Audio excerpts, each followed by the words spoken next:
Fala galera, hoje a gente tá aqui em Americana, São Paulo. Oh, já começou errando. Não é Americana? Limeira.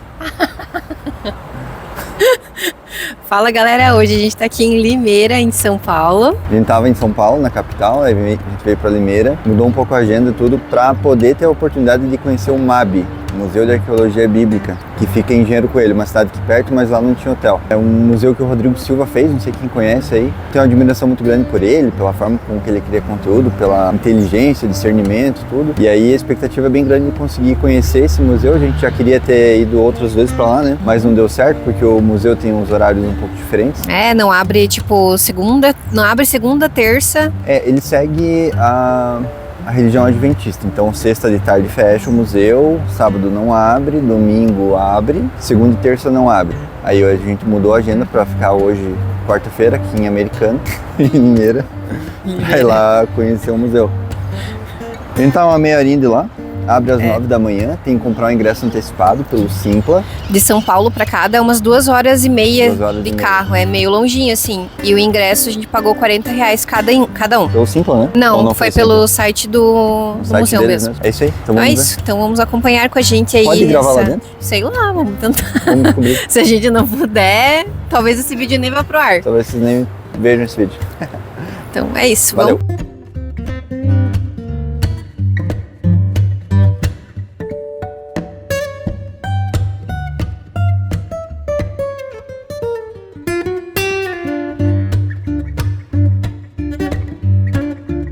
Já chegamos por aqui, na verdade o museu vai abrir às 9 horas, agora é 8h58 e a gente tá dando uma voltinha aqui pelo Jardim da Bíblia. É um jardim bem bonito, tem algumas coisas com significados, assim, que aconteceram de fato na Bíblia e eles colocam para que a gente consiga entender como que foi que aconteceu, como que era na época. A exemplo de um negócio ali de esmagar azeitona e tal, que eu não sabia, por exemplo, mas fala sobre o sofrimento de Jesus. O suquinho da azeitona era depois do sangue de Jesus, que ele sofreu como se estivesse realmente passando por isso também, né? Como se fosse a azeitona que estava sendo esmagada ali e tal. E aí tem algumas outras coisas aqui também, tem as árvores da época, o poço, tem algumas passagens bíblicas. É um lugar bem interessante. E aqui também tem uma réplica, entre aspas, do que seria o túmulo, com a pedra na frente, simbolizando, né, que foi aberto por Jesus na sua ressurreição. Deixa eu mostrar lá dentro para vocês.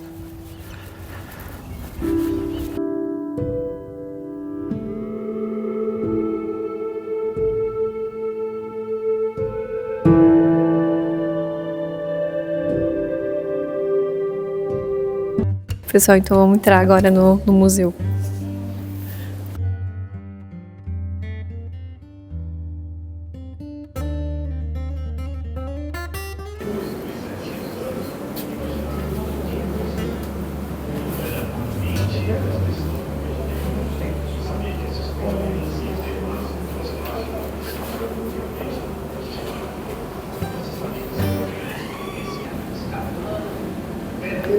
O que é isso? Uma caneta? É uma caneta para escrever em madeira.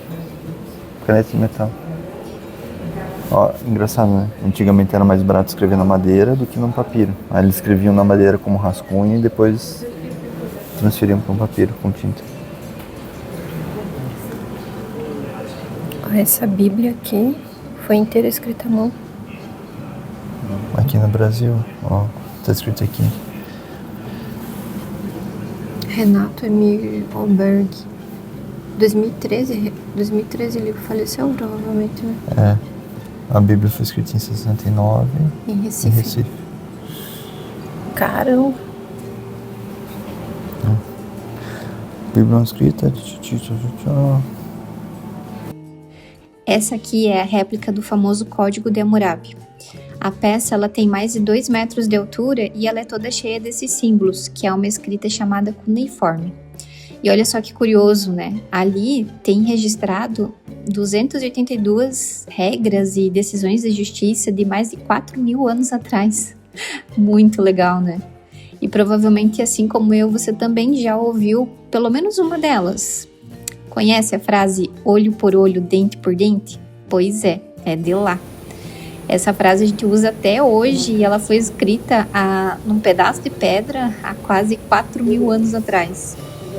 O original, o Hammurabi, ele tá lá em Paris. E daí, talvez, assim como eu, você também tá pensando, né? Mas o que tem a ver o Código de Hammurabi dentro do Museu do MAB? E aí que a coisa fica interessante. Conversando com os guias ali, a gente entende que a pedra, ela foi feita muito antes dos textos bíblicos, mas ela ajuda a entender como que era o mundo lá naquela época. E, inclusive, tem algumas semelhanças entre as leis de Hammurabi e as leis que aparecem na própria Bíblia. A frase olho por olho, dente por dente, por exemplo, ela também aparece no livro de Êxodo. E tem mais. Lá no topo da pedra de Hammurabi, ele aparece recebendo os símbolos da justiça de uma divindade.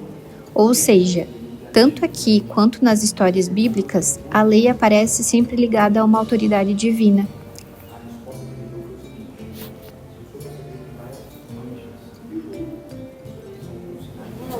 Muito feio. Não teria isso na minha casa. Isso é um recipiente, 4 patas, cabeça de animal desconhecido. Parece um vampiro.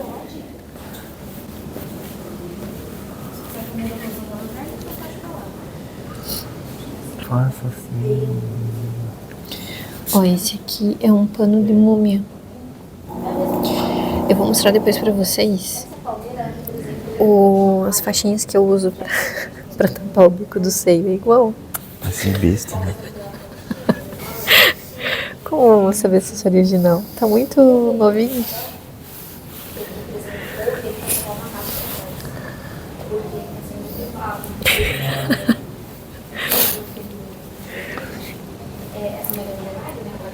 Ó, vesguinho igual o Todd. O 5, qual que é o 5 aqui? Máscaras. O original. Original são funerários. Ah, isso aqui é coisa funerária, pra colocar na cabeça da pessoa quando ela morre.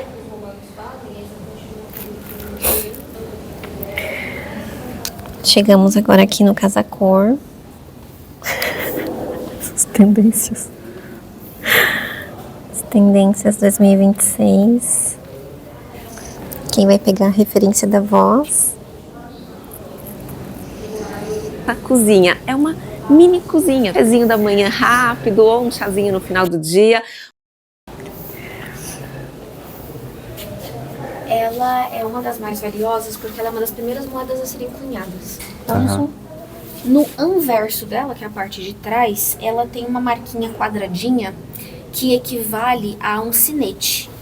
Então, imagina, tipo, aqueles anéis que eles são quadrados, ela tem um sinete. E aí, qual que é a ideia original das moedas? É juntar a economia com o poder. Então, eu preciso ter uma medida econômica, daí vem a moeda, só que eu também quero mostrar de quem é o dono dessa riqueza, portanto o rei. E aí, nessa ideia de sinete com metal, surge essa ideia de um meio financeiro que tenha a marca do poder. E é uma coisa que vai sendo desenvolvida, conforme eles vão trabalhando as moedas, a primeira ainda tem um sinete. Eles vão começar a fazer o quê? Colocar a cara das pessoas. Então, tá. Depois começa a colocar a cara das pessoas. Isso, que aí eles começam a colocar o rosto dos imperadores, né? Rosto de imperadores, de deuses. Ah, mas como que eu vou saber qual que é o imperador? Porque geralmente o deus que vai na moeda é o deus patrono daquele imperador. Então é um deus que ele não é escolhido por acaso. Se você for ver essa daqui, por exemplo, que ela é uma figura alada, que ela tá pendurando uma coisa numa árvore. Sim. Essa é a deusa Vitória. Esse é o escudo que ela tá pendurando nessa árvore. E ela é uma moeda que pertence à série da Judéia Capta. Então são moedas que foram feitas, tô dando ela como exemplo, né? Sim. São moedas que são feitas no período pós-destruição de Jerusalém, depois do ano 70. O que os romanos estão falando com essa moeda? No outro lado tem a cara do imperador. Então a deusa Vitória concedeu a vitória, por isso que a deusa tá pendurando o escudo dela na palmeira do povo. Porque, tipo, agora você é meu. Sim. Então, essa ideia, e aí você pensa, isso para os romanos, a deusa Vitória faz parte do panteão deles, associada à guerra e tal. Para um judeu ter que ver alguém do povo ali de Jerusalém, né? Que a gente não tem essa terminologia judeus ainda. Ter que ver essa moeda, pra eles é um insulto duplo. É um insulto porque sou derrotado. Sim. Então assim, estão esfregando na minha cara. Eu tô comprando meu trigo todo dia com o símbolo da minha derrota. E segundo, ofende porque é uma deusa de um panteão pagão. Aham. Então eles são obrigados a aceitar essa moeda pagã. E aquilo pra eles era o auge da indignação, né? Sim. E tem alguma lógica do porquê tem algumas que são tão pequenas, tipo essa aqui que é menor que um dedo? Tem a ver com a densidade. Tipo, ela é pequena, mas ela é grossinha. Ah, com a densidade porque era comercializado em peso ou em unidade de moeda? Algumas em peso, outras em unidade. Porque, por exemplo, o denário. O denário, ele vale um dia de trabalho. Ah, tava tentando lembrar Só essa que, definição. se você Aham. for ver, ali a gente tem as moedas que são shekel de tiro, que são moedas semelhantes às que Judas recebeu para trair Jesus. Uhum. Quando você olha para elas, você vê que a primeira ela tá bem mais grossa do que as outras. Então eles trabalham muito nessa ideia de dias de trabalho e Sim. não necessariamente essa moeda vale R$1, essa vale 2. Eles ainda não desenvolveram tão bem essa ideia do valor. O valor para eles é um valor mais figurativo do que necessariamente um valor concreto, sabe? E eu perguntei antes qual que era a mais valiosa, você apontou aquela primeira ali, né? Mas a gente tem noção do valor dela de hoje, por ser um artigo... Olha, aqui no museu é meio que lenda urbana essa moeda. Mas ela é o artigo mais valioso do museu. Não só das moedas, mas do museu inteiro. Caramba. Eu já ouvi $1 milhão e eu já ouvi 2 milhões. Eu imagino que seja alguma coisa entre um e outro. Entendi. Então vamos esfregar aqui no vidro. Olha, se vocês quiserem mostrar o painel, agora que ele ligou, ó, essa aqui é a parte de trás da moeda da deusa Vitória, Ah, sim. que é a cara de Vespasiano. Aham. Ah, aqui dá pra ver bem o que você estava comentando antes. Legal. E essa é uma variante rara, porque não tem tantas dela. Você comentou das moedas que Judas usou pra trair Jesus, eu não reparei que é? nelas ali. Elas estão ali, não sei se será essa, deixa eu só confirmar. É essa, Ah, shekel de tiro. Foram quantas moedas na história? 30. E elas eram usadas pelo alto nível de pureza. Então elas têm uma pureza de 90 a 95% de prata. E o legal, né? Eu falo que é legal, mas no fundo, se a gente for parar pra pensar, é uma coisa que devia de entristecer a gente. Sim. Mas o legal da história é que essa moeda ela era usada no templo exclusivamente pelo alto nível de pureza dela.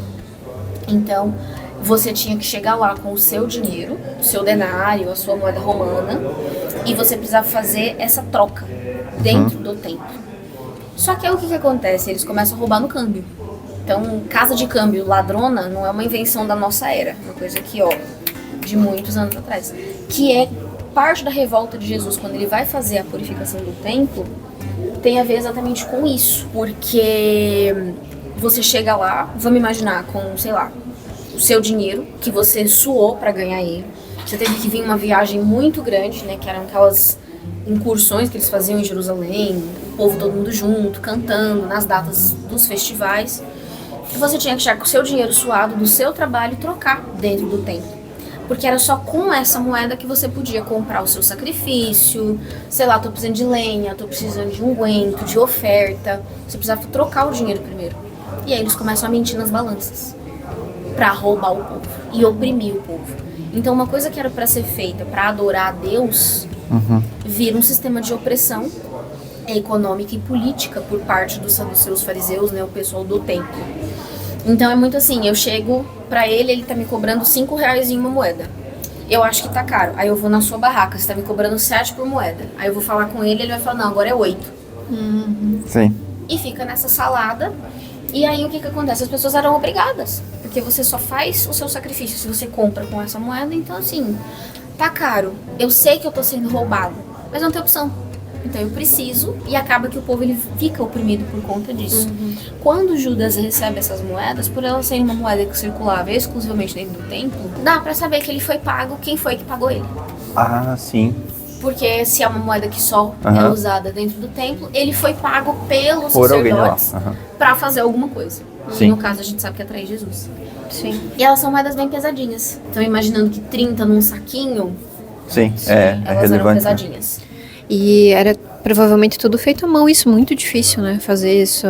O sistema de cunhagem deles, ele já tá mais ligado ao que os ferreiros fazem. Então eles têm algum tipo de sistema de cunha. Que já é tipo um carimbo, como assim. se fosse um carimbo. Mas são carimbos de ferro, Sim. altas temperaturas. Eles vão ter os locais específicos do Império onde eles vão cunhar essas moedas. E aí as moedas saem desses lugares pro resto do Império, entendeu? Outra moeda legal que a gente tem, que eu acho que não vai dar pra abrir, que eu gosto bastante dela, é essa terceira aqui. Se você filmar de perto, você vê que parece um polvinho. Sim, a gente tinha visto ela. Não sei se nesse zoom que você tá dando, você consegue ver que em cima do polvinho tem tipo uma estrela, tipo um asterisco, e Sim. duas filetinhas assim de folhinha do lado da estrela. Dá pra ver. Essa é uma moeda mandada fazer por Herodes o Grande. E Herodes o Grande, ele era um camarada assim, nossa, a história dele é incrível. E ele era louco pelo poder. Ele era um idumeu. Os idumeus são descendentes distantes dos edomitas, que são parentes de Esaú. Imagina o que é pro povo judeu ter que aguentar alguém que é descendente de Esaú no poder. Só que Herodes, ele queria o poder, então ele casa com Mariane, que é uma das princesas da dinastia Asmoneia, que são os descendentes dos Macabeus. Ali no período grego, tanto que tem o livro, né, de 1ª e 2ª Macabeus, é a origem da festa do Hanukkah dos judeus hoje em dia. Então os Macabeus, eles vão fazer uma grande revolta contra os gregos, porque teve um imperador grego que ele botou um porco dentro do templo para humilhar os judeus, e aí os Macabeus vão se revoltar e eles conseguem conquistar essa independência deles de novo. Via Macabeus, eles vão conquistar o sacerdócio e o reino. Só que aí vai virar cargos políticos. É quando surge essa mudança. Porque no trono a ideia era sempre um descendente de Davi, no santuário, um levita. Não era para misturar as duas coisas, pois eles misturam as duas. E eles colocam pessoas da família dos Macabeus nos dois lugares. Então passa a ser um cargo completamente político. Passados mais ou menos uns 100 e pouquinhos anos disso, Herodes casa com Mariane. Só que a família de Mariane é extremamente popular porque eles devolveram essa independência, então o povo gosta deles. Herodes casa, a família dela não é muito a favor do casamento porque eles acham que Herodes é doido. Ele era, mas ele era um doido consciente, então assim, ele é um grande arquiteto, ele vai reformar o templo, ele vai construir palácios para César em Cesareia, por isso que Cesareia tem esse nome, que é uma cidade feita para César. Ele constrói a fortaleza em Massada. Por que ele constrói a fortaleza em Massada? Porque ele é louco, ele acha que um dia alguém vai vir conquistar ele, então ele tem que ter uma fortaleza. No meio dessa loucura toda de Herodes, ele quer o poder. Aí ele mata o irmão de Mariane, ele mata o vô dela, a família dele não gosta da família dela, e fica nessa treta, que é assim, puro casos de família. E acaba que... E ele sempre falava assim, estou saindo para uma viagem, estou indo falar com Roma, estou indo... Se eu não voltar... Mariane morre junto comigo. Eu não vou tolerar que ela viva depois de mim. Caramba. Então acaba que isso vira tipo o normal dele. Conta a história que um dia Mariane descobriu. Que quando Mariane descobre, ele fica doido de ciúmes, porque o que você fez para os meus soldados te contarem isso? Aí fica essa ideia de que ela teria traído ele. E aproveitando essa fúria, esse ataque de raiva dele, a irmã e a mãe dele falam, manda matar ela. A ideia original dele era deixar ela presa. Só que a família dele fala, olha, ela é popular. Se você manda prender ela, ela vira um símbolo, o povo vai se revoltar contra você, e aí ele manda cortar a cabeça dela. Ele matou a esposa. Ele matou a esposa. Mas depois ele construiu uma torre pra ela, então deu tudo certo. Aí ele casa de novo, e eu tô alongando bem a história pra chegar na moeda. Aí ele casa de novo e ele pede pras mulheres se chamarem de Mariane. Ele muda o nome das esposas pelo nome dela. Cara, ele era bem atordoado mesmo. E ele era louco nessa ideia de poder. Nessa época, essa reviravolta política e o Império Romano e tudo isso acontecendo, você tem uma coisa muito forte na cultura judaica, que é o Messias. Essa figura messiânica, militar, que vai vir, que vai derrotar tudo, que vai mudar o mundo, que vai transformar a gente no povo dono do mundo e não num povo conquistado, e vai indo. O que Herodes faz? Ele sabe que ele não pode ser o Messias. Ele não tem como ser o Messias, ele é idumeu. Ele não nasceu em Belém. Então, assim, vão tendo as profecias associadas ao Messias, ele não cumpre nenhuma. Sim. Como é óbvio. Só que, o que ele vai fazer? Ele não se autodeclara o Messias. Mas ele faz uma moeda com capacete militar, do tipo, eu sou um chefe militar. No topo, aquele asterisco é a estrela de Davi. Tem 6 pontos. Ah, tá. Ele quer... As palmeiras, numa alusão à profecia de que o Messias seria saudado com palmeiras. Então assim, tipo assim, ó, eu não tô falando que eu sou o Messias, mas se você quiser ver desse jeito, então ele tem esses surtos, né, de poder. Manda matar os filhos dele, ele tá no leito de morte, ele manda matar 3 filhos no leito de morte, porque ele vai morrer, os filhos vão suceder. Que é o Sim, é natural. Sim, é. mas não era. Ele mandou matar todo mundo. Então, aí a gente pensa, né? O Herodes, ele vai aparecer na história, no Evangelho, mandando matar as crianças em Belém. Com todo esse histórico, o que é mandar matar a criança? Mandei matar meu filho. A própria mulher. Não é nada, entendeu? Não é nada.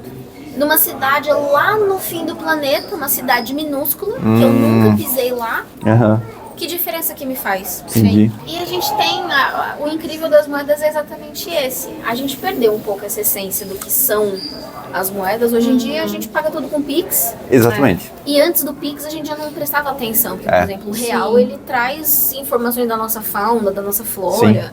Tá todo ligado essa parte Conta a história de alguma forma, né? Conta uma história. E a gente não para pra pensar nisso. Isso se perdeu. Realmente. Mas eles contam as histórias a partir das moedas.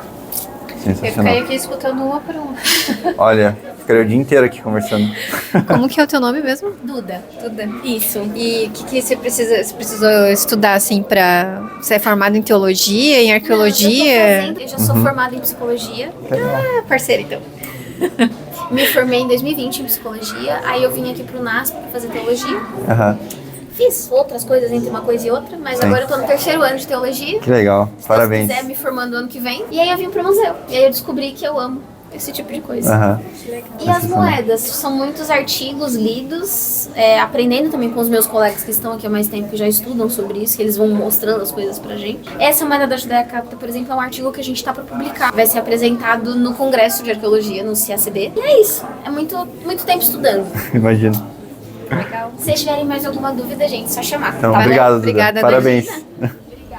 Bom, pessoal, então finalizamos aqui a nossa visita ao museu. De uma forma geral, a gente achou muito legal, principalmente porque tem monitores que eles falam sobre as histórias, mas é importante que você saiba que você tem que abordar eles. Eles não vêm proativamente em um grupo coletivo para poder te explicar o que rola ali. Você tem que abordar. Tá? Então, se você quer conhecer um pouquinho mais ou quer ter alguma curiosidade sobre aquilo que você está olhando, então chama o pessoal ali, que aí o pessoal é atencioso. 1h30, mais ou menos, você consegue conhecer tanto o museu quanto o jardim aqui da Bíblia. E aí aqui ainda tem mais uma lojinha ali, que é uma lojinha que a gente não conheceu ainda. De uma forma geral, R$40 por pessoa, R$40 por adulto, né? Eu gostei. Raul também tá sinalizando que aqui gostou também. E é isso, principalmente as moedas ali. A parte que eu mais gostei foi as moedas. Tanto é que é a parte eu acho que vocês vão ver mais conteúdo aí desse vídeo, porque é muito curioso, né? Saber a história por trás de cada moeda, cada rosto, o valor agregado que tem as moedas hoje, né? Aquele valor ali. Eu queria me esfregar naquela vitrine ali pra ver se eu pego um pouquinho daquele ouro. Mas é isso, pessoal. Então fiquem aí com os takezinhos finais do nosso passeio aqui em Limeira. É Limeira agora. Em Americana. Em Engenheiro Coelho. Engenheiro Coelho.